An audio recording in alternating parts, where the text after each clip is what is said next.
देखिए, तो 11th entrance में हम सबसे पहले आपको थोड़ा सा जिन लोगों ने पहले कभी टेस्ट दिया है उनको तो आइडिया होगा 11th एंट्रेंस में जो पैरामीटर है क्वेश्चंस का वो किस तरह से सेक्शन बटा हुआ है। तो जो लोग पहली बार देंगे या जिनको ज़्यादा आइडिया नहीं है उनके लिए मैं थोड़ा सा ब्रीफ पहले बता देता हूँ पहले ही दिन सारी चीज़ें। और ये हम लोग आज डिस्कस कर रहे हैं 11th entrance science and diploma का। पहले हम साइंस के कट ऑफ की बात करेंगे, फिर डिप्लोमा पर आएंगे। हालांकि एग्जाम कॉमन है, एक ही एग्जाम होगा साइंस डिप्लोमा दोनों के लिए, ठीक है। मैथ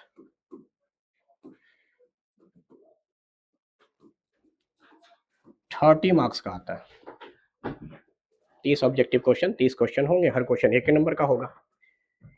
साइंस जिसमें फिजिक्स केमिस्ट्री बायोलॉजी तीनों इंक्लूड है वो 50 नंबर का होगा। इसका डिवीजन थोड़ा करना मुश्किल है कि किस चैप्टर से या किस पोर्शन ऑफ सब्जेक्ट से कितने नंबर के क्वेश्चन आते हैं, लेकिन जनरली देखा यह गया है कि इसको अगर इक्वली हिस्सों में डिवाइड करें तो दो कोई सब्जेक्ट है 17-17 नंबर के और एक सब्जेक्ट आएगा 16 नंबर का। कभी कभी इन दोनों में 17 के बजाय 20 सवाल भी आते हैं। अब हो सकता है 20 क्वेश्चन बायोलॉजी का दे दे तो बाकी 30 सवाल में फिजिक्स और केमिस्ट्री होगी, या कभी 20 सवाल या 18 या 19 सवाल फिजिक्स के दे दे। उस तरह से कोई एक पोर्शन को वो कभी कभी इनहांस कर देता है। तो ओवरऑल हम लोग ऐसे ही अभी मान के चल रहे हैं कि चलिए फिजिक्स ले लेते हैं, केमिस्ट्री ले लेते हैं, बायो ले लेते हैं, but this is not a hard and fast rule कि इतने ही नंबर का होगा। आप एक रफली आइडिया लीजिए कि कोई भी पोर्शन 15 से 20 नंबर के बीच का हो सकता है। और सही बात है, यही 80 नंबर मेन सिलेबस है, मैथ एंड साइंस। हालांकि इंडो इस्लामिक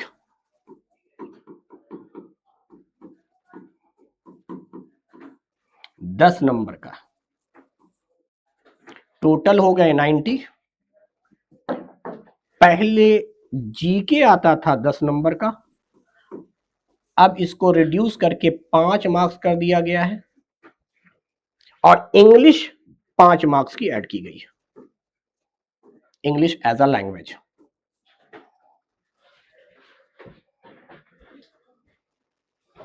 तो ये पूरा 100 मार्क्स का सिस्टम बनता है। पहले इंडो इस्लामिक में पूरा अरब का इस्लाम था, इंडिया का भी इस्लाम था पर अरब का था। मतलब रसूल पाक सल्लल्लाहु अलैहि वसल्लम, प्रोफेट मोहम्मद की जिंदगी, मक्का लाइफ, मदीना लाइफ, चारों खलीफा, और उसके बाद फिर हिंदुस्तान आते थे। तो इंडिया में हम पढ़ते थे पूरा मुगल डायनेस्टी हो गया, या उससे पहले दिल्ली डायनेस्टी हो गया, या फिर सूफिज्म सिलसिला जिसको कहते हैं, ये सब हम लोग पढ़ते थे। उसी में मॉडर्न एजुकेशन में सर सैयद अहमद खान को पढ़ते थे। मुस्लिम रूलर के अलावा पोएट्स को पढ़ते थे, जैसे मिर्जा असदुल्ला खान गालिब, अल्ताफ हुसैन हाली, या अलीगढ़ मूवमेंट जो है, अलीगढ़ मूवमेंट उसमें पढ़ते थे। बट अब क्या है, इधर जब से इंग्लिश और जीके रिड्यूस किए गए हैं तो इंडो इस्लामिक का जो वास्ट पोर्शन था उसको रिड्यूस किया गया है, यानी अरब का इस्लाम अब हटा दिया गया है। अब क्वेश्चन नहीं आते हैं प्रॉफेट मोहम्मद की लाइफ से रिलेटेड या खुलफाए राशिदीन से रिलेटेड या इस्लाम के बेसिक पिलर्स, कुछ बेसिक क्वेश्चंस आते थे इस्लाम के पिलर्स के मुतालिक, अब वो सब हट गया है। वक्त रहेगा तो थोड़ा बहुत वो बताएंगे, क्या पता भूले भटके एक आख सवाल आ जाए। तो अगर वक्त रहेगा तो हम कोशिश करेंगे कि उस पोर्शन को भी डील किया जाए जो डिलीट कर दिया गया है या अब नहीं लिया जा रहा है। हाँ, बाकी पोर्शन है, सिलसिला है पूरा, सूफिज्म जिसको कहते हैं, वो पोर्शन अभी भी है as it is. Sir Syed Ahmad Khan, modern education, ये सब है जिसको आप मॉडर्न इंडिया की हिस्ट्री में भी पढ़ेंगे। जीके सही बात तो ये है कि सिलेबस पता है मगर एएमयू का कुछ अता पता नहीं है, कहां से क्वेश्चन उठाकर पूछ दे। तो जनरली क्लासेस वगैरह जब होंगी, शीट वगैरह जब दिया जाएगा, तो वो आपको जीके का जो प्रिस्क्राइब कोर्स है उसी के अकॉर्डिंग दिया जाएगा। इसलिए मैंने कहा असल कोर्स यही है। थोड़ा बहुत इस्लाम का क्वेश्चन पता है, आने के चांसेस होते हैं, क्वेश्चन टकरा जाता है। जीके और इंग्लिश, इंग्लिश भी ठीक ठाक है, इंग्लिश क्वेश्चन जो सिलेबस है उसी पे रहता है, मेन जीके है। और ये मैं पहले दिन मशवरा करता हूं बच्चों को कि भैया जीके के चक्कर में मत पड़ो। 5 नंबर है, हम शुरू से 5 नंबर माइनस करके चलते हैं, बल्कि 5 और हम माइनस कर देते हैं ब्लंडर मिस्टेक में। 90 नंबर मान के चलो कि 90 नंबर का तुम टेस्ट दे रहे हो, 90 मार्क्स का ही टेस्ट तुम दे रहे हो 100 में। ये मानकर चलो, ये दिमाग में ना रखो कि जीके के क्वेश्चन के पीछे पढ़ के हम बाकी जो कोर्स का चीज है उसको हम ना पढ़ें, कम पढ़ें, वक्त कम दे, ये बेवकूफी है। हाँ, उस 5 क्वेश्चन में तुमसे अगर एक क्वेश्चन भी बन गया तो वो बेनिफिट मान के चलो, 2 क्वेश्चन बन गया और अच्छी बात है, वो जो सिली मिस्टेक्स होंगे 90 क्वेश्चंस में से उसका बेनिफिट मिलेगा। बात समझ में आ रही है? इसीलिए कोशिश मत करना कि 100 का 100 क्वेश्चन अटेम्प्ट करके आना है या 100 के 100 क्वेश्चंस हमें मार के आने हैं, टिक आता ना हो तब भी तुक्का मारे, सब बेवकूफी है, सब बेवकूफी है। ये सब दिमाग ना लगाओ, ज्यादा बेहतर है।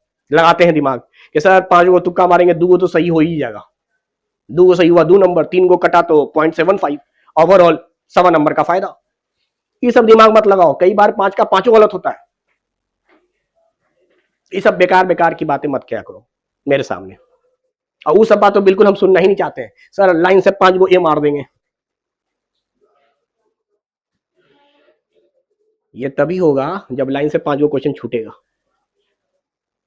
और ये उसी सब्जेक्ट में छूट सकता है जिसका इल्म नहीं है तुमको, जो बिल्कुल नहीं पढ़ कर आए हो। वरना पढ़ने वाले स्टूडेंट का कभी 5 क्वेश्चन लाइन से छूटता ही नहीं है, ये सच्चाई बता रहे हैं। ये सब बेकार बेकार की बातें हैं, तो मैं तुक्के उक्के की बात ही नहीं करता हूं, इसलिए मैं तुक्के से बाकायदा मना करता हूं।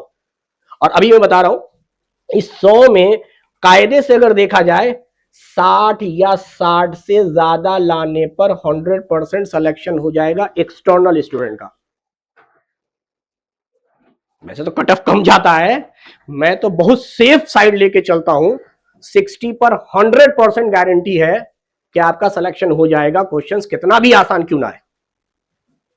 एमयू की हिस्ट्री है अभी तक कभी भी कट ऑफ 60 से ऊपर गया ही नहीं, 48 पर भी सिलेक्शन हो जाता है अगर क्वेश्चन टफ आया तो, 50 पर भी हो जाता है, 52 पर भी। And I am talking about the external student का कट ऑफ दे रहा हूं, पहले लिस्ट का कंफर्म सिलेक्शन की बात कर रहा हूं मैं, वेटिंग या चांस मेमो की बात नहीं कर रहा हूं, या किसी और कैटेगरी की बात ही नहीं कर रहा हूं, किसी ए है, सी है, ओबीसी है, इसकी बात ही नहीं कर रहा हूं, एमयू के इंटरनल स्टूडेंट की बात ही नहीं कर रहा हूं। 60 इज द सेफेस्ट स्कोर किसी का भी। तो 90 नंबर का भी अगर हम टारगेट लेके चलें तो 60 लाना आसान है अगर हम कोर्स पर खाली स्टिक रहें। पीवाईक्यू क्वेश्चन से बहुत कुछ अंदाजा हो जाता है, और कमोबेश खाली पीवाईक्यू अच्छे से पढ़ लेने पर हम ये मानकर चलते हैं कि 40 नंबर आ जाएगा। सिर्फ पीवाईक्यू को अच्छे से पढ़ लिया जाए, पढ़ने का मतलब नहीं कि वही क्वेश्चन रट लिया है, उस क्वेश्चन के तर्ज पर क्वेश्चन जो आएंगे, डाटा चेंज हो सकता है, क्वेश्चन का फ्रेम वही रहेगा, तो भी 40 नंबर आ जाएगा। तो मेहनत करनी है 20 नंबर के लिए। अगर पीवाईक्यू को आसानी से देखा जाए, अगर पढ़ा जाए, तो 1 महीना मोर देन एनफ होता है अच्छे से। सब मतलब एक एक क्वेश्चन को देखा जाए, डिस्कस किया जाए, पढ़ा जाए, 1 महीने से ज्यादा नहीं लगता। तो अभी तो वक्त बहुत सारे हैं, तो इसलिए कट ऑफ का अगर अंदाजा आपको है तो आप तुक्के की तरफ नहीं जाएंगे, और कोशिश कीजिएगा यहाँ जितने भी टेस्ट होंगे ईमानदारी से बिना तुक्का मारे दीजिए, तो सेल्फ एवेल्युएशन अच्छा होगा। तुक्के पे हो सकता है यहाँ आपको कुछ गलत फहमी ये हो जाए कि सर 10 तुक्का मारा था, 8 गो सही हो गया, यहां हो सकता है ऐसा हो जाए। तुक्का हर दिन एक्यूरेट नहीं लगेगा, जरूरी नहीं है कि आपकी किस्मत इतनी अच्छी है कि एमयू के एंट्रेंस वाले दिन भी तुक्का आपका लग जाए। इसीलिए शुरू से आदत डालिए, जितने क्वेश्चन आ रहे हैं ईमानदारी से उस क्वेश्चन को सॉल्व किया जाए, इससे फायदा होगा, आपको पता होगा कि सब्जेक्ट में कितनी और इंप्रूवमेंट की जरूरत है। यहाँ के टेस्ट सिर्फ और सिर्फ प्रैक्टिस के लिए होते हैं, टाइम मैनेज करना आना चाहिए, क्वेश्चन बैंक एक तरह से आपके पास जमा हो जाता है, मोस्ट प्रोबेबल चांसेस है कि वो सब क्वेश्चन आ जाएं। तो यहां अगर गलती हो और उस गलती को बाद में जाकर सीख लिया जाए, सही कर लिया जाए, करेक्ट कर लिया जाए, तो एग्जाम वाले दिन फायदा होता है। तो इसलिए टेस्ट को ईमानदारी से दीजिएगा, सीरियस होकर दीजिएगा, और जितने क्वेश्चन आते हैं उसी को अटेम्प्ट कीजिएगा और उतना बनाइएगा। मेन बात यह है कि हमें 2 घंटे के अंदर अंदर पूरे 100 सवाल अच्छे से समझकर पढ़ लेना है, जितना आएगा बना लेना है। क्वेश्चन का रिग्रेट ये नहीं होना चाहिए कि टाइम इतना स्लो था सर कि कॉपी छिन गई, 5 क्वेश्चन पढ़ ही नहीं पाए, ये अफसोस नहीं होना चाहिए। कम से कम आपकी स्पीड इतनी ज्यादा होनी चाहिए कि आप सारे क्वेश्चन को एग्जामिनेशन हॉल में पढ़ लें with in a time limit. वरना बहुत सारे बच्चे होते हैं जो बड़े आराम से बना रहे होते हैं, टाइम लास्ट में मालूम हुआ कि 5 क्वेश्चन 10 क्वेश्चन छोड़ के चले आए, और जब आए तो मालूम हुआ कि वो 10 क्वेश्चन में से 8 गो तो आ रहा था। तो आपने उस क्वेश्चन पे ज्यादा वक्त दे दिया जो आपसे बना भी नहीं, जो टफ था। और ये जिसको मैं बोकराती कहता हूं, वो लोग करते हैं जिनकी मैथ बहुत अच्छी होती है, या जिनको खुद कॉन्फिडेंस होता है कि भाई मैथ तो मेरा फेवरेट सब्जेक्ट है, उसमें तो हम 30 में 30 करके आएंगे। तो ईगो पे लेने वाली बात नहीं है, ये कोई बहादुरी नहीं है, स्मार्ट स्टूडेंट की पहचान नहीं है। मैथ को आपका हो सकता है बहुत अच्छा सब्जेक्ट हो, फेवरेट सब्जेक्ट हो, मेन वीपन आपका मैथ ही हो, लास्ट में अटेम्प्ट कीजिए। हाँ, 1 घंटा रखिए टाइम मैथ के लिए, 1 घंटा रखिए, 1 घंटे में बाकी 70 सवाल आपको पढ़कर टिक मार देने हैं। फिर आप आइए मैथ पर, आराम से पढ़िए। शुरू में मैथ में अगर टाइम ज्यादा ले लेंगे तो फिर बाकी पोर्शन के लिए टाइम कम बचेगा, इसको स्मार्ट स्ट्रेटजी नहीं कहते। स्मार्ट स्ट्रेटजी ये है कि मैथ आपकी कितनी भी अच्छी क्यों ना हो, लास्ट में आप रखिएगा। मैं मैथ पढ़ाऊंगा, मैंने भी 11th एंट्रेंस का टेस्ट दिया है, मैंने मैथ सबसे आखिर में बनाए थे, सबसे आखिर में, और 27 सवाल ही मैथ के मेरे से बने थे, 3 सवाल मुझसे भी नहीं बने थे। तो ये बेवकूफी है कि 30 क्वेश्चन बनाने के चक्कर में रह जाए। अगर मैं मैथ पहले लेता तो हो सकता है कि वो 3 सवाल जो मुझसे नहीं बने हैं उस पर मैं टाइम ज्यादा अपना किल कर देता। लास्ट में था, छोड़ दिया, नहीं बना नहीं बना, ओके, 27 तो बन गए ना, सिलेक्शन वैसे ही हो रहा है। 84 क्वेश्चन बनाए थे, 100 भी नहीं बनाया था मैंने। मैं अपना पर्सनल एक्सपीरियंस शेयर कर रहा हूं आपसे। 84 सवाल बनाए थे मैंने, फर्स्ट लिस्ट में नाम आ गया, कोई वेटिंग नहीं, कुछ नहीं। और 84 बहुत होते हैं, एक आध 2-4 क्वेश्चन गलत भी हुआ होगा तो 79 तक तो आ ही गया होगा, 80 तक तो आ ही गया होगा। चूंकि तुक्का मारने की आदत थी नहीं और मैं खुद मना करता हूं, तो बेहतर यह है आपका कि कोशिश करें इस 60 मार्क्स की प्लस, वैसे तो मैंने कट ऑफ बता दिया आपको, कोशिश कीजिएगा 70 की, क्योंकि इल्म अचीवर में बैठकर एग्जाम देना और एमयू के एग्जामिनेशन हॉल में बैठकर एग्जाम देने में फर्क है। उस दिन प्रेशर होता ही होता है, नर्व्स बहुत तेज चल रहे होते हैं, 2-4-5 क्वेश्चन ब्लंडर मिस्टेक होगा ही होगा, सबसे होता है। बहुत कम ही ऐसे लोग हैं जिनका नहीं होता है, नर्व्स इतना स्ट्रांग है, होल्ड है कि वो नर्वस नहीं होंगे, कंफ्यूज नहीं होंगे। वरना तो पहले स्टार्टिंग से ही इंसान घबरा जाता है जब वो देखता है ना कि वाह भीड़ चल रही है रोड पर, तो उन्हें लगता है कि अच्छा पूरे हिंदुस्तान की पब्लिक अलीगढ़ आ गई है। एक एग्जाम देने वाले होते हैं, 5 छोड़ने वाले होते हैं, लेकिन लोगों को क्या लगता है कि वाह 6 के 6 लोग एग्जामिनी है, मेरा इनके साथ कंपटीशन, तो हालत वहीं खराब हो जाती है। तो वो डर है, वो डर रहेगा, उसको हम काउंटर नहीं कर सकते, ना आप कर सकते, वो नेचुरल है, होना है। उसी डर से 5 सवाल 7 सवाल होते हैं गलत। बहुत कम लोग होते हैं जो कहते हैं नहीं यार हमें एग्जाम देने की आदत है, हमने इससे पहले भी दिया है, 6 एंट्रेंस दिया है, 9th एंट्रेंस दिया है, 11th एंट्रेंस दे देंगे वैसे ही, या इनमें जीवन में बहुत सारे टेस्ट दिए हैं, या ऐसे भी स्कूल में भी बहुत सारे एग्जाम हुए हैं। अब कोई डर थोड़ी लगता है एग्जाम देने से, जब चाहिए ले लीजिए सर, दे देंगे। मगर उस दिन लगता है डर, क्योंकि वहां फ्यूचर दांव पे लगा रहता है। यहाँ एक एग्जाम मिस्टेक हो जाएगा, कोई बात नहीं, अगले टेस्ट में अच्छा कर लेंगे सर, इससे सिलेक्शन रिजेक्शन तय नहीं हो रहा है, ये तो प्रैक्टिस है। मगर उस दिन माइंड में रहता है, प्लस एक्सपेक्टेशंस पेरेंट्स के, टीचर्स के, कोचिंग के, स्कूल के, रिश्तेदार के, वो डराते हैं। तो वो नेचुरल है, मैं तो पहले ही कहा, उसको आप खत्म नहीं कर सकते। तो वो 5 सवाल 7 सवाल हम रखते हैं बैकअप के तौर पे कि अगर टारगेट हम थोड़ा पहले ही बढ़ाकर रखें तो 5-7 क्वेश्चन का अगर नुकसान भी हो जाए तो हम एटलीस्ट वहां पहुंच जाए जहां पहुंचना चाहते थे। तो इसीलिए 60 मैं बोलता हूं सेफेस्ट स्कोर है, और आपकी प्रैक्टिस 70 की होनी चाहिए कम से कम। ये नहीं कि 17 लाना है, आप 80 लाइए, 90 लाइए, 95 लाइए, बहुत अच्छी बात है, बट मिनिमम टारगेट आपका 70 होना चाहिए। 5-7 नंबर थोड़ा कम कर लीजिए डिप्लोमा के लिए। डिप्लोमा का सेफेस्ट स्कोर हम जब बताते हैं तो स्कोर बताते हैं 55, हालांकि 45 पर हो जाता है, हम तो 10 नंबर फालतू पहले से लेके चलते हैं। इसका कट ऑफ 50 से 60 है, उसका 45 से 55 है डिप्लोमा का। और सब एक्सटर्नल की बात कर रहा हूं मैं, इंटरनल की बात ही नहीं करता हूं। इंटरनल का कट ऑफ कम पे होता है, तो ये सब हम बात नहीं कर रहे हैं, हम जो हाईएस्ट वाला कट ऑफ है उसकी बात कर रहे हैं। क्लियर? तो ये है पूरा का पूरा स्कीम आपका, इसी के अकॉर्डिंग टेस्ट होगा, एक ही टेस्ट होगा, इसी से साइंस और डिप्लोमा दोनों की रैंक बनेगी। अगर दोनों अप्लाई किया है तो, एक अप्लाई किया तो जाहिर सी बात है एक की रैंक बनेगी आपकी, जो भी सिलेक्शन हो ना हो। इंटरव्यू नहीं होता, जो लोग 9th एंट्रेंस दिए होंगे उनको पता होगा, उनमें सेकंड राउंड इंटरव्यू भी होता था। यहाँ इंटरव्यू नहीं है, लेकिन निगेटिव मार्किंग है। 9th में निगेटिव मार्किंग नहीं था, इसलिए इंटरव्यू था।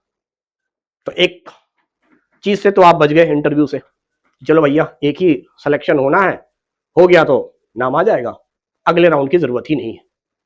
लेकिन दूसरा नेगेटिव मार्किंग का एक बाउंडेशन है, तो नेगेटिव का थोड़ा ख्याल रखना है। इसीलिए मैं सारे क्वेश्चन अटेम्प्ट करने को नहीं कहता हूँ।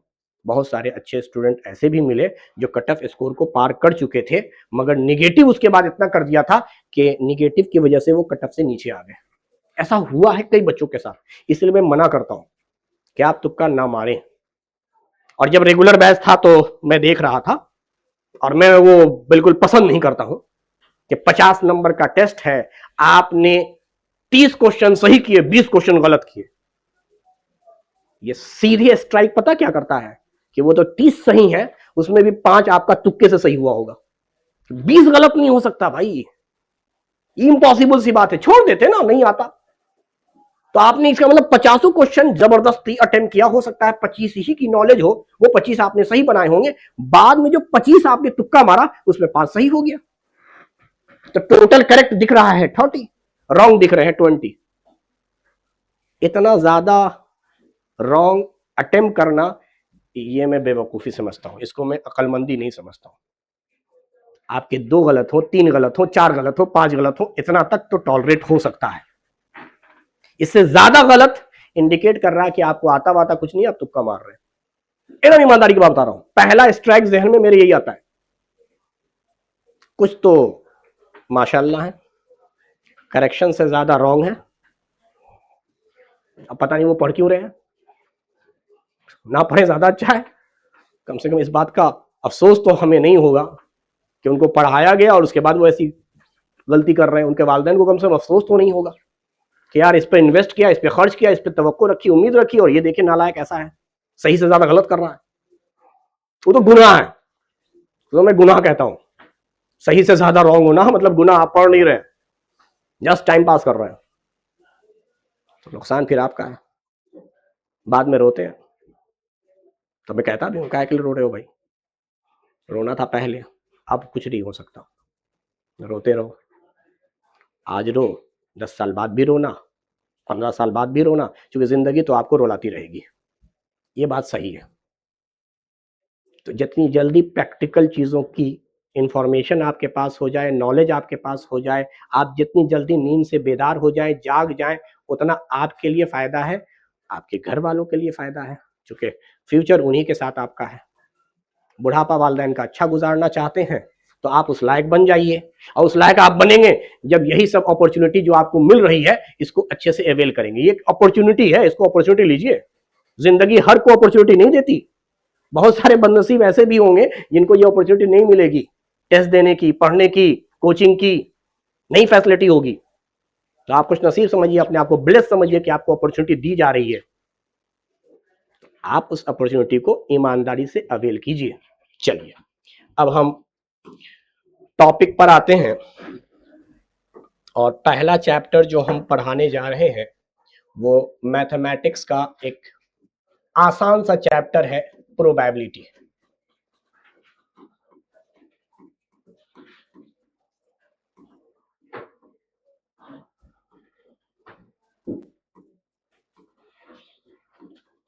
इसे हम चांस भी कहते हैं।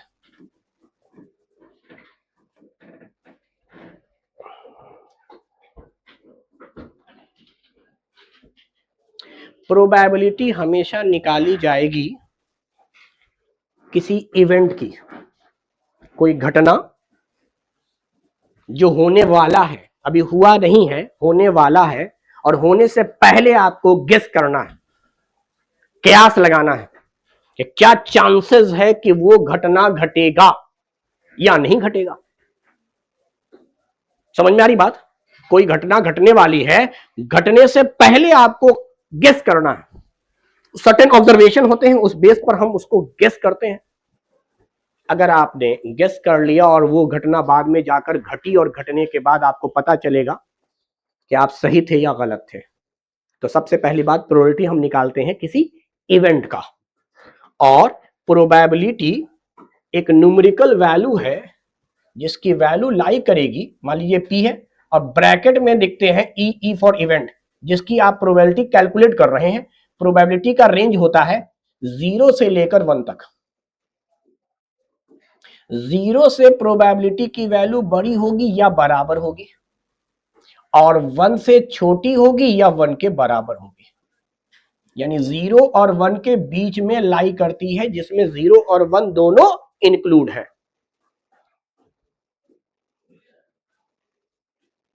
इस इवेंट के हिसाब से अगर आप देखेंगे तो अगर मैं क्लासिफाई करूं तो 3 तरह के इवेंट आएंगे। एक वो इवेंट जिसकी प्रोबेबिलिटी सबसे ज्यादा होगी, उसको श्योर इवेंट कहेंगे, यानी घटना घटनी ही है। आप पहले से गेस क्या कर रहे हैं, सर ये तो होना ही है, श्योर इवेंट। इसको सर्टेन भी कहते हैं।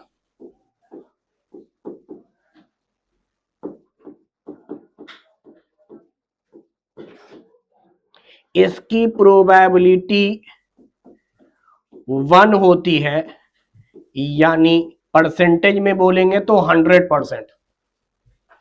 100/100 काट के निकालेंगे 1 आएगा। 100% प्रोबेबिलिटी की वैल्यू 1 होगी, और ये मैक्सिमम है।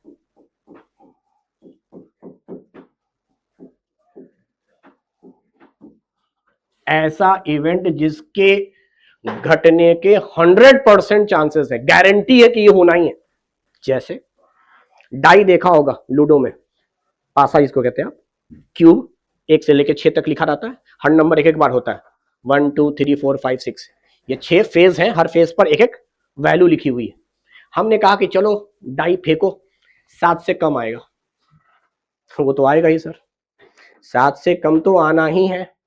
वैसे ही हम कहें कि देखो एक बैग है और उस बैग के अंदर तुम्हारे सामने 10 लाल रंग का बॉल डाले। पहले बैग खाली था, उसके अंदर लाल रंग का बॉल हमने बैग के अंदर डाल दिया। एक बच्चे को बुलाया, बोला सुनो बिना देखे हाथ डालो, लाल रंग की गेंद निकलनी चाहिए। सर निकलेगी ही, कोई भी गेंद वो निकाले लाल ही होगी। इनको कहते हैं हम लोग श्योर और सर्टेन इवेंट। श्योर और यानी ये घटना घटनी ही है, इसके घटने के चांसेस 100% है, इसको आप सर्टेन इवेंट और श्योर इवेंट कहेंगे। क्लियर? हफ्ते में एक दिन संडे आएगा ही सर, आएगा ही, एक वीक में, एक हफ्ता, एक वीक में एक संडे तो आएगा ही आएगा, जिसको श्योर कहेंगे। सेकंड नंबर वाला अभी हम डिस्कस करेंगे, मेन यही है। अब सीधे मैं इसके अपोजिट पर आ जाता हूं। सर्टेन या श्योर का अपोजिट हो जाएगा अनश्योर, सॉरी अभी अनश्योर नहीं लेते, इम्पॉसिबल लेते हैं पहले। ऐसी घटना जो मुमकिन ही नहीं है, इम्पॉसिबल। ऐसी घटना जो घट ही नहीं सकती है, उसको हम इम्पॉसिबल इवेंट कहते हैं। इम्पॉसिबल इवेंट की भी प्रोबेबिलिटी निकाली जाती है और वो प्रोबेबिलिटी आती है 0, जिसको आप परसेंटेज में 0% कहेंगे, and this is the minimum. इसीलिए मैंने कहा था प्रोबेबिलिटी की वैल्यू 0 और 1 भी हो सकती है, इंक्लूडेड 0 एंड 1। इम्पॉसिबल के लिए 0 है, यानी ऐसी घटना जो घटेगी ही नहीं। इसका क्या एग्जांपल है? वही डाई वाली बात फिर से कर रहे हैं। चलो भाई डाई को फेंको, 7 आएगा।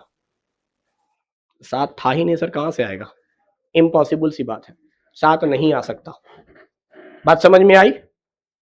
वही वाली कहानी कि बैग के अंदर 10 बॉल था, 10 लाल रंग का था। मैंने किसी बच्चे को बोला बिना देखे बैग में हाथ डालो, बॉल निकालो, बॉल होना चाहिए व्हाइट। निकलेगा ही नहीं, जब भी वो निकालेगा रेड ही निकलेगा। तो ऐसी घटना जो घट ही नहीं सकती है उसको हम लोग कहते हैं इम्पॉसिबल इवेंट। और ज्यादातर जो इवेंट होंगे वो इन दोनों के बीच में होंगे। घटना घटने के चांसेस तो हैं, मगर आप 100% श्योर नहीं है, अनश्योर, अनसर्टेन।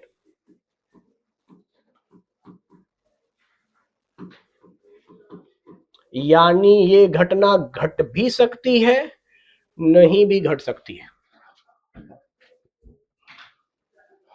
इसकी वैल्यू जो होगी प्रोबेबिलिटी इस इवेंट की, ये ना तो 0 है ना 1 है, ये 0 और 1 के बीच में लाई करती है। परसेंटेज में अगर हम बात करें तो 0% और 100% के बीच में लाई करती है। एग्जाम्पल देना चाहते हैं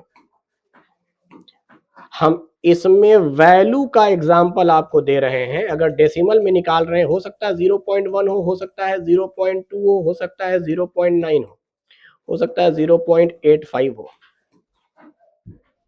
और अगर निकालना चाह रहे हैं तो फ्रैक्शन में 4/5, यानी न्यूमरेटर की वैल्यू हमेशा कम होगी डिनोमिनेटर से। परसेंटेज में निकालना चाह रहे हैं 100% से हमेशा कम होगी।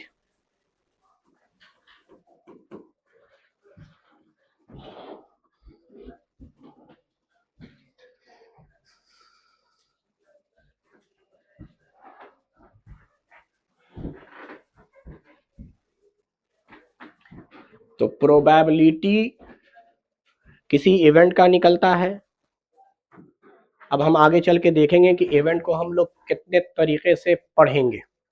तो पहली बात, प्रोबेबिलिटी हमेशा इवेंट का निकलेगा, और वो इवेंट ये 3 टाइप के हो सकते हैं। इसीलिए वैल्यू 3 टाइप की होती है, या तो 0 हो, या तो 1 हो, या उसके दरमियान हो, 0 to 1 के बीच में हो।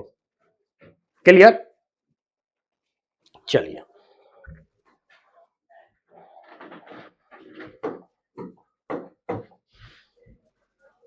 जो प्रोबेबिलिटी के इवेंट होते हैं या जो हम निकालते हैं, वो इवेंट को मैं क्लासिफाई करता हूं 2 तरह का। या तो वो इवेंट न्यूमेरिकल डाटा के फॉर्म में हो, इसको मैं न्यूमेरिकल इवेंट कहूंगा। यहां नंबर हो, सिर्फ नंबर दिया हो। जैसे मैंने कहा था ना, बैग है उसमें 10 बॉल है, तो बॉल की आपको तादाद दी मैंने, नंबर दिया। तो न्यूमेरिकल से मुराद यहां नंबर की बात हो रही है। और दूसरी तरफ हो सकता है नंबर ना देकर कोई फिगर दे, ज्योमेट्री कहते हैं उसको।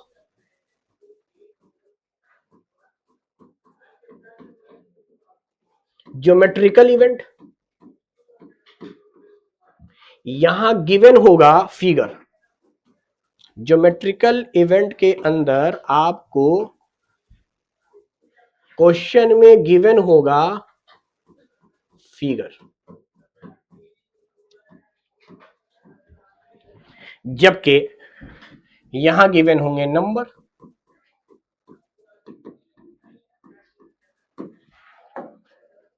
तो फॉर्मूला ये है, अगर मुझे जिस भी इवेंट की प्रोबेबिलिटी निकालनी है, जैसे यहां ई का निकालना है प्रोबेबिलिटी, तो मैं कहूंगा उस क्वेश्चन में जो नंबर दिया हुआ होगा उस इवेंट का,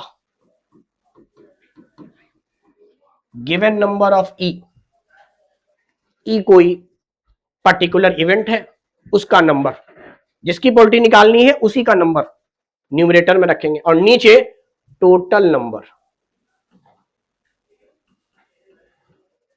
जिसको मैं टोटल आउटकम भी कहता हूं। चलो अभी नंबर ही रहता हूं। यहां पर अगर आपको किसी फिगर का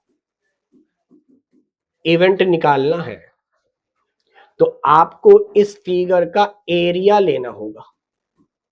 अगर 2D फिगर है तो area of E divide by total area.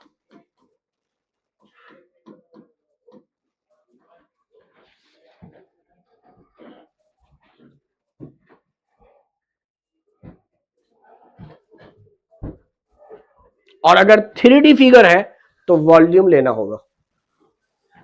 Generally course में आपके 2D फिगर दिया है, इसीलिए मैंने फिगर में सिर्फ एरिया लिया, लेकिन बता रहा हूं अगर कभी 3D फिगर हो तो आपको वॉल्यूम का रेशियो लेना होगा। जिस भी इवेंट की बात करेगा उस इवेंट का volume divide by total volume.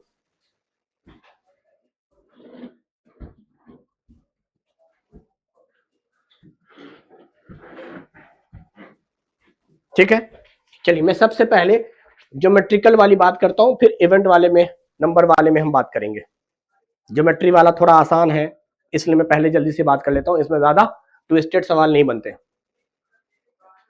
चलिए मैं देखिए, क्वेश्चन ये है कि मान लीजिए एक रेक्टेंगुलर पेपर था और इसका डायमेंशन मान लीजिए दिया हुआ है। इसका मान लेते हैं थोड़ी देर के लिए 4 मीटर है इसका लेंथ और 3 मीटर है इसका ब्रेथ। एक रेक्टेंगुलर पेपर था जिसका डायमेंशन गिवन है।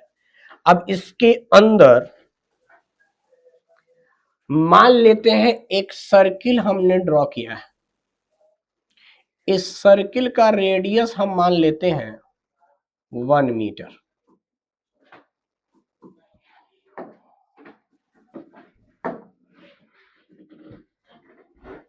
सवाल क्या है, क्या प्रोबेबिलिटी होगी अगर हम एक क्वाइन को उछालें, इसी कागज के अंदर क्वाइन को रहना है, उछालें, क्या प्रोबेबिलिटी है कि वो क्वाइन जो होगा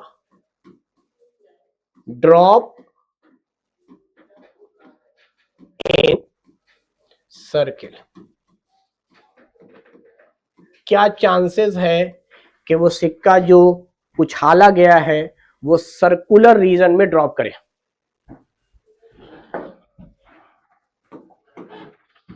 तो फिगर इस सर्किल का आपको एरिया लेना होगा।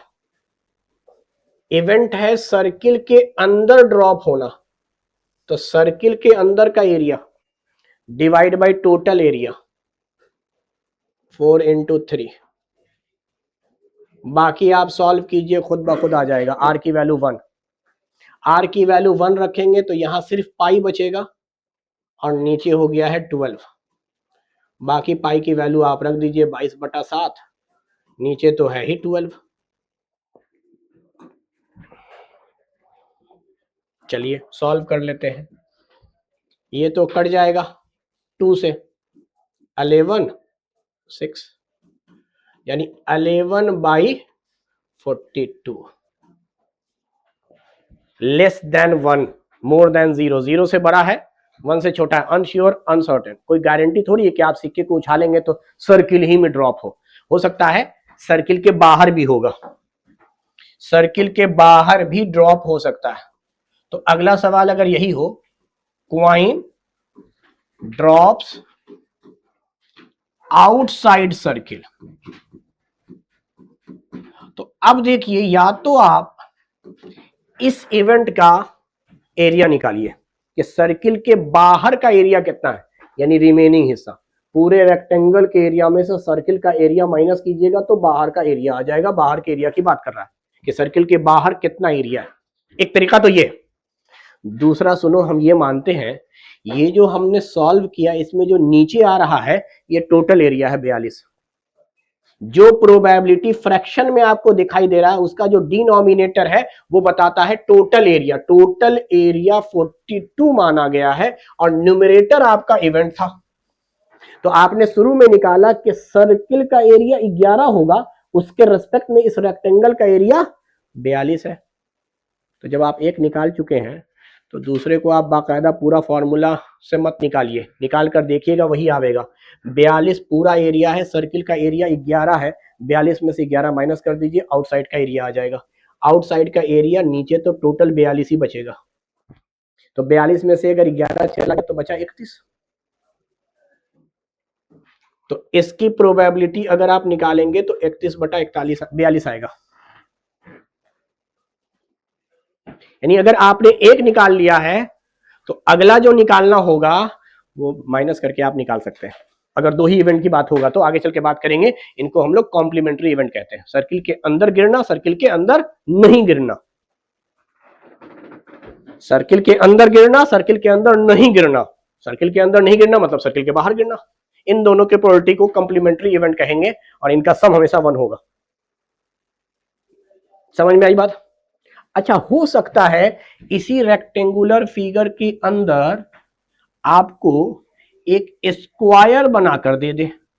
जरूरी नहीं है कि सर्किल बनाकर दे, सिर्फ समझाने के लिए मैं बात कर रहा हूं फिगर पर कि मान लीजिए ये एक रेक्टेंगल है, वापस से डायमेंशन वही रखा 4 मीटर एंड 3 मीटर, और इसके अंदर एक स्क्वायर बना रहे हैं जिसका आपने हर साइड 1-1 मीटर रखा है। क्या प्रोबेबिलिटी होगी कि वो सिक्का स्क्वायर के अंदर गिरे? भाई स्क्वायर की प्रोबेबिलिटी ले लीजिए 1 का स्क्वायर, जो साइड है उसकी लेंथ 1 है, 1 का स्क्वायर, और नीचे ले लीजिए आप रेक्टेंगल का एरिया 1/12, यानी पूरा 12 है और अंदर का एरिया 1 है। तो आउटसाइड स्क्वायर, आउटसाइड स्क्वायर, इसकी प्रोबेबिलिटी हो जाएगी 11/12।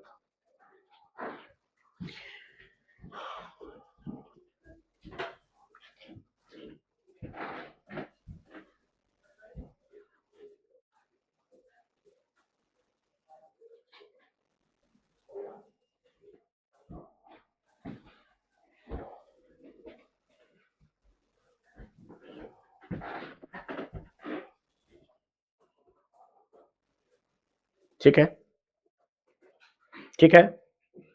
अब सुनिएगा, हालांकि कोर्स के हिसाब से अगर हम देखें तो आपको 2D फिगर की ही बात है। यानी एक कागज था, उसके ऊपर आप सर्किल बनाइए, रेक्टेंगल बनाइए, स्क्वायर बनाइए, ट्रायंगल बनाइए, जो बनाना है बनाइए।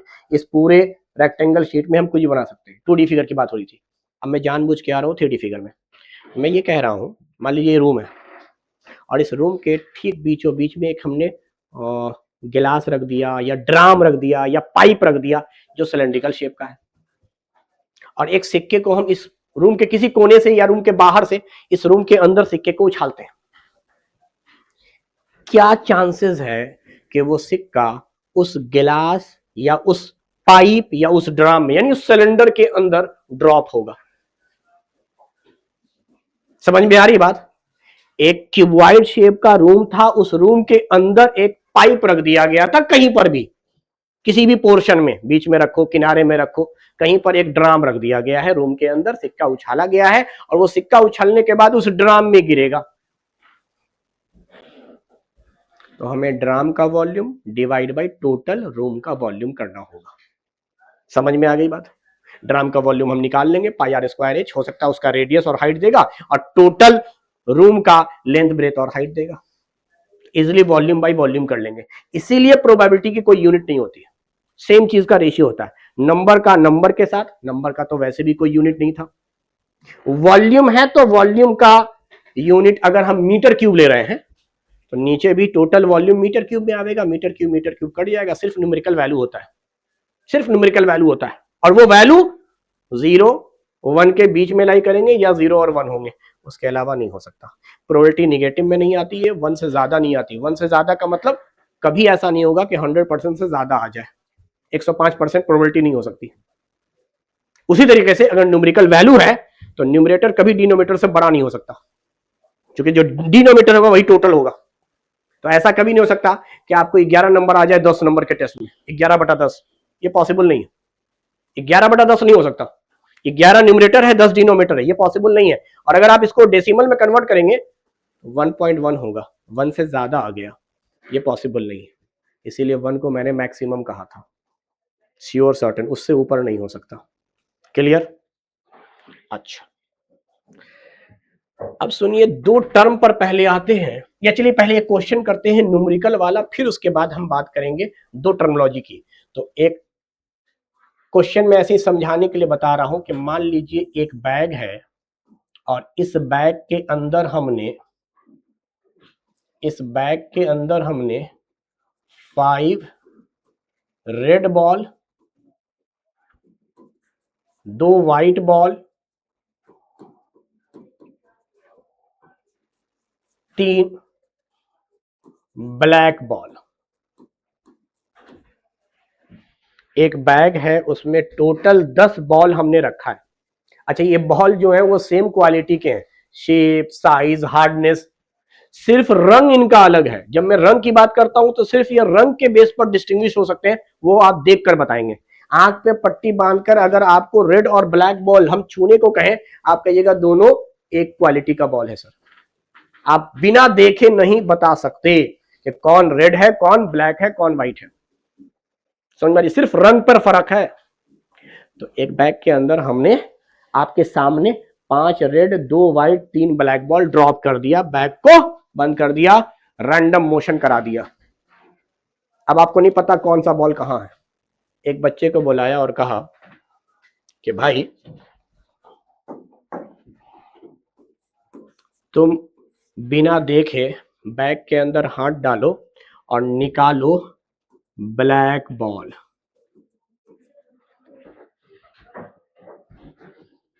यानी इवेंट क्या है? ब्लैक।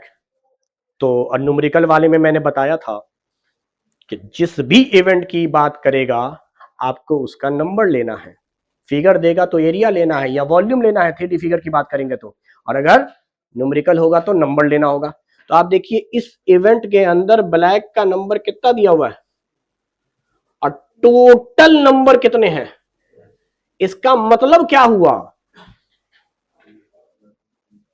इसका मतलब ये हुआ कि आपको 10 बार मौका दिया जाए, ये टोटल जो होता है इतनी बार चांस दिया जाए तो आप 3 दफा सही होंगे, क्योंकि 3 ही बॉल ब्लैक था। जरूरी नहीं है कि आप पहली बार निकालें ब्लैक निकल जाए, हो सकता है, मुमकिन है, इसमें इनकार नहीं है, मगर कोई गारंटी है? कोई गारंटी नहीं कि पहली बार में जो आपने बॉल निकाला है वो ब्लैक ही। दूसरी बार हो सकता है ब्लैक निकल जाए, 9 भी निकले, मगर ये श्योर है कि जब आपको हम 10 मौके देंगे तो उसमें 3 मौके पे आप सही होंगे, इस बात की गारंटी है। अब वो तीनों लाइन से पहला, दूसरा, तीसरा अटेम्प्ट था, हाँ लास्ट का 8वां, 9वां, 10वां था, या बीच में रैंडमली था? पहली बार चौथे अटेम्प्ट में निकला, फिर 7वें में निकला, फिर 9वें में निकला, मुमकिन है, मगर ये श्योर हम हैं 10 में से 3 बार आप सही होंगे। इसी को प्रोबेबिलिटी कह रहे हैं। अब ये श्योर तो नहीं है, अनश्योर, अनसर्टेन होगा, क्योंकि 0.3 वैल्यू आ रही है अगर हम डेसिमल में कन्वर्ट करें तो। उसी तरीके से अब निकालना तो आसान हो गया, न्यूमेरिकल का कॉन्सेप्ट अगर क्लियर है तो, कि what is the probability of white ball. Sir white कितने हैं? 2 आउट ऑफ 10, यानी 10 में से 2 मौके पर आप सही होंगे।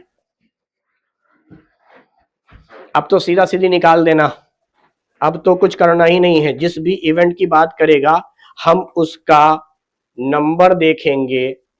जैसे इसमें ब्लैक आपने निकाल लिया, व्हाइट निकाल लिया, अगर क्वेश्चन बोलता what is the probability of red ball, तो आप कहते 5 बॉल रेड था आउट ऑफ 10, काट के निकालिए या आप डेसिमल में कन्वर्ट कीजिए। इसको 1/2 भी कह सकते हैं या आधा, 0.5। Is it okay? अच्छा, इसी में अगर मैं सवाल अब देना शुरू करूं, क्या प्रोबेबिलिटी होगी नॉट ब्लैक होने की, क्या प्रोबेबिलिटी होगी? आइदर रेड और ब्लैक।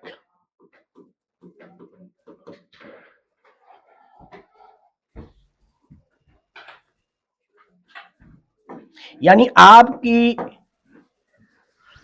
मतलब आपका जो इवेंट हो रहा है वो नॉट ब्लैक हो रहा है, यानी आपकी जो घटना है वो क्या है? ब्लैक नहीं होना। तो कितने बॉल हैं जो ब्लैक नहीं है? या तो आप ऐसे सोचे कि सर 10 में से 3 ब्लैक था, तो 3 के अलावा जो है 10 में से 3 ब्लैक है, तो ब्लैक के अलावा जो बचा वो नॉट ब्लैक कहलाएगा सर। या फिर अलग से देखिए कि सर रेड को आप नॉट ब्लैक कह रहे हैं, व्हाइट को नॉट ब्लैक कह रहे हैं, ब्लैक को तो ब्लैक कह ही रहे हैं, तो ब्लैक के अलावा ये 2 बॉल है जो नॉन ब्लैक की कैटेगरी में आएगा, तो 7 आउट ऑफ। हम यहीं से सोचते हैं सर जब ब्लैक आपने निकाला था तो 10 में से 3 ब्लैक था, लिहाजा 7 जो होंगे वो ब्लैक नहीं होंगे, 7 जो होंगे वो ब्लैक, वैसे आप कहीं से भी निकाल लीजिए, बात वही है। अच्छा, आइदर और इसमें जुड़ता है, इसका मतलब हो रहा है रेड की प्रोबेबिलिटी प्लस ब्लैक की प्रोबेबिलिटी। यानी आपको मैंने चांस दे दिया, आप हाथ डाल के जो बॉल निकाल रहे हैं रेड या ब्लैक होना चाहिए, यानी रेड निकाला तो भी सही, ब्लैक निकाला तो भी सही। दोनों पर जब सही हो रहे हैं तो आप दोनों के बॉल को जोड़ दीजिए। तो रेड कितना है? 5, ब्लैक कितना है? यानी 10 में से 8 मौके पे आप सही होने वाले हैं, क्योंकि 2 मौके पे आप गलत होंगे, वो दोनों व्हाइट होगा, व्हाइट के अलावा आपको निकालना था। जब आपने आइदर और समझ लिया तो मुझे यहीं पर जवाब दीजिए, क्या प्रोबेबिलिटी है नाइदर व्हाइट नॉर ब्लैक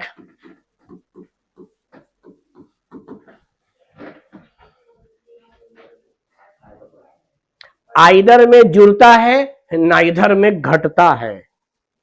यानी ना तो व्हाइट होने चाहिए ना तो ब्लैक होने चाहिए, तो व्हाइट को काट दीजिए, ब्लैक को काट दीजिए। अब देखिए रिमेनिंग कितना बचा है।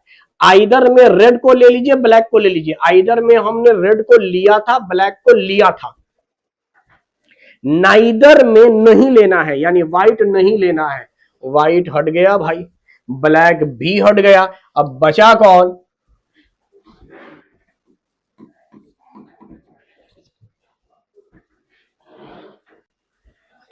क्या ये बात समझ में आई? चलिए एक सवाल और मैं पूछ देता हूं यहीं पर, क्या प्रोबेबिलिटी है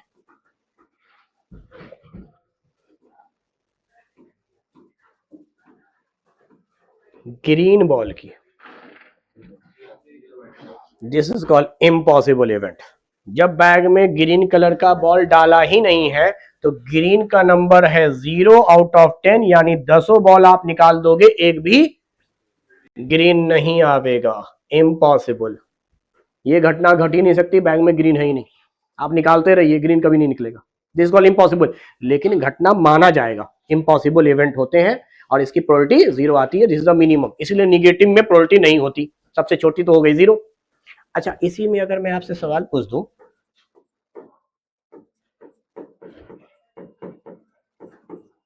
वो बॉल निकालो जो पिंक नहीं है, जो पिंक, सारे के सारे बॉल नॉन पिंक बॉल है, नॉन पिंक का मतलब पिंक नहीं है, दिस कॉल श्योर। 10 का 10 बॉल जो है वो पिंक नहीं है, नॉट पिंक। नॉन पिंक में रेड भी आ जाएगा, व्हाइट भी आ जाएगा, ब्लैक भी आ जाएगा, क्योंकि पिंक का 0 था। वैसे ही नॉट ग्रीन बोलेंगे 1 आवेगा, क्योंकि ग्रीन 0 है, तो 10 में से 0 अगर ग्रीन है तो बाकी जो होंगे वो नॉन ग्रीन होंगे। वैसे ही पिंक बॉल 0 है तो नॉट पिंक बोला है, 10 का 10 बॉल नॉन पिंक है। समझ पाया? अब इसमें 2 टर्म की हम बात करते हैं। पहला टर्म हम ले रहे हैं कॉम्प्लीमेंट्री इवेंट।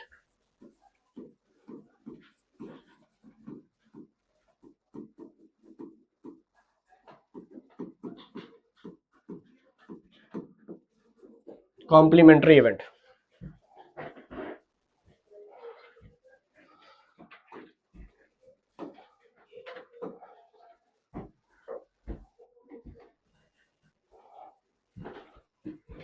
कॉम्प्लीमेंट्री इवेंट का मतलब होता है अपोजिट इवेंट, यानी जिसका नेचर अपोजिट हो, आपस में एक दूसरे का उल्टा हो, यस और नो, इनको हम लोग कॉम्प्लीमेंट्री इवेंट कहते हैं। ऐसा इवेंट, ऐसे दो इवेंट जो एक दूसरे के अपोजिट हो, वो इवेंट जो एक दूसरे के रेस्पेक्ट में अपोजिट कहलाए।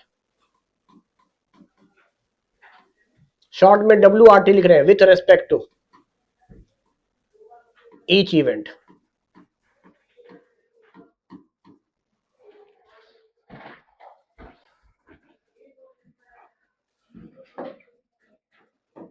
यानी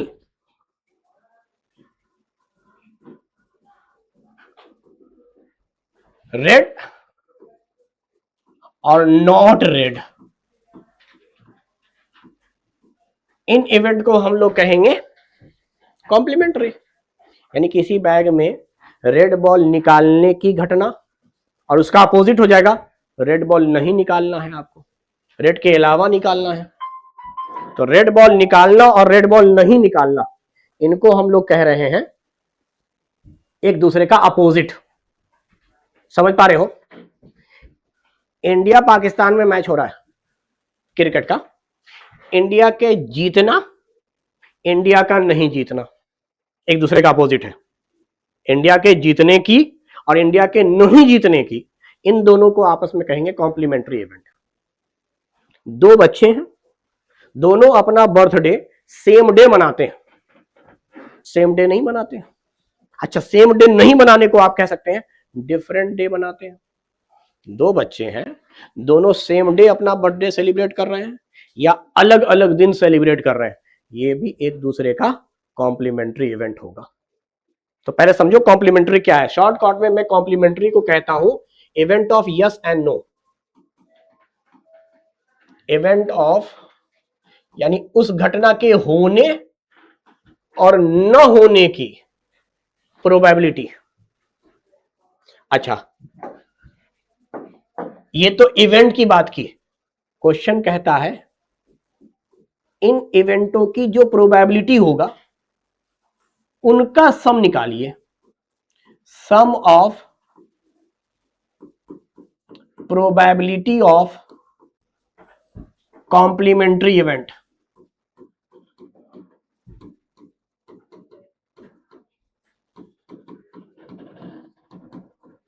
इज 1।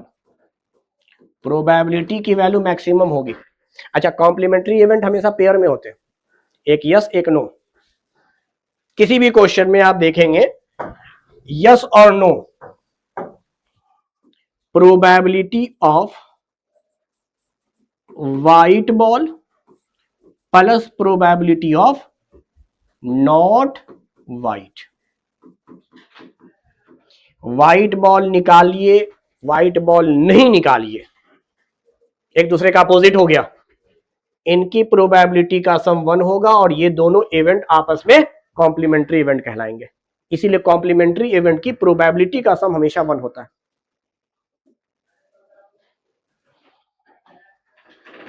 अच्छा, जब हम रिप्रेजेंट करते हैं ना, मैं रिप्रेजेंट कर रहा हूं, तो अक्सर हम व्हाइट को इसके पहले लेटर W से रिप्रेजेंट कर देते हैं। तो नॉट के लिए आपके पास दो रास्ता है, व्हाइट तो रखिए, नॉट के लिए या तो आप डैश बोलेंगे या बार बोलेंगे। नॉट को या तो पूरा लिख दीजिए, नहीं तो डैश या बार से रिप्रेजेंट करते हैं। तो व्हाइट आना, व्हाइट नहीं आना, इन दोनों की प्रोबेबिलिटी आपस में कॉम्प्लीमेंट्री इवेंट है और इनकी प्रोबेबिलिटी का सम 1 है। तो अगर एक पता हो तो दूसरा 1 में से निकाल दीजिएगा तो आ जाएगा। अरे बोलो।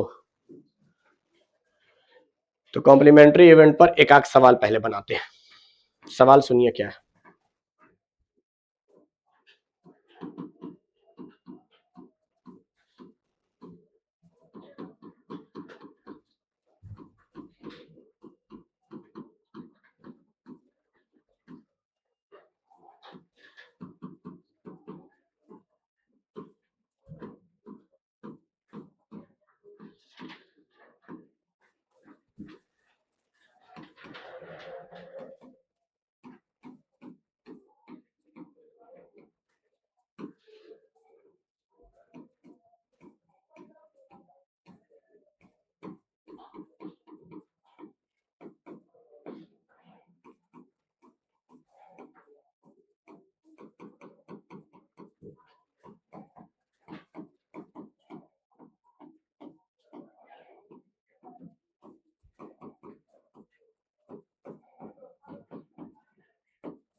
दो लोग हैं, दोनों अपना बर्थडे सेम डे सेलिब्रेट करते हैं, उसकी प्रोबेबिलिटी दी हुई है 0.000981। तो आपको बताना है वो प्रोबेबिलिटी जिसमें वो लोग अलग अलग दिन अपना बर्थडे सेलिब्रेट करेंगे। बोलिए, निकाल लेंगे भाई। सेम डे बर्थडे मनाना प्लस सेम डे नहीं, सेम डे नहीं को आप कह सकते हैं different day. Same day celebrate करना और सेम डे नहीं सेलिब्रेट करने को आप कहिएगा डिफरेंट डे। तो सेम डे को अगर मैं यस मानता हूं तो डिफरेंट डे को मैं नो बोलूंगा, सेम के रेस्पेक्ट में नो हो गया। तो इन दोनों को कॉम्प्लीमेंट्री इवेंट कह रहे हैं, इन दोनों का सम अगर 1 है तो आपको डिफरेंट डे का निकालना है, तो आप 1 में से सेम डे की प्रोबेबिलिटी माइनस कर देंगे। इस प्रोबेबिलिटी को उठा के उधर ले जाइए, 1 माइनस 000981 निकल गया। 910 उसके बाद सॉरी 0 कह रहा हूं, 9 आएगा ना। अच्छा सॉरी, यहां पे 0 ही आएगा, उसके बाद 9 आएगा। यही आ गया 0.99919। ये तो माइनस करना आता है ना, 1 के बाद पॉइंट पॉइंट लगा दो। 0 बन गया 10, 10 में से 1 गया 9, वो जो था वो बन गया था 9, 9 में से 8 गया 1, 9 में से 9 गया 0, उसके बाद 9 में से 0, 9 में से 0 गया तो 999, और यहाँ 0 में से 0 गया तो 0, तो 0.99919 ये प्रोबेबिलिटी है डिफरेंट या सेम डे सेलिब्रेट नहीं करना, डिफरेंट डे सेलिब्रेट करना। क्लियर? चलिए आज के लिए इतना काफी है, कल हम बात करेंगे एलिमेंट्री इवेंट की। अभी बस इशारा दे रहे हैं, एलिमेंट्री कहते हैं एक सिंगल इवेंट को, एलिमेंट से बना है एलिमेंट्री, सिंगल इवेंट को, एक एक इवेंट को अगर हम लोग देखें किसी भी क्वेश्चन में तो उसको हम एलिमेंट्री इवेंट का नाम देते हैं। कॉम्प्लीमेंट्री हमेशा जोड़े में होगा, यस नो वाला इवेंट। क्लियर?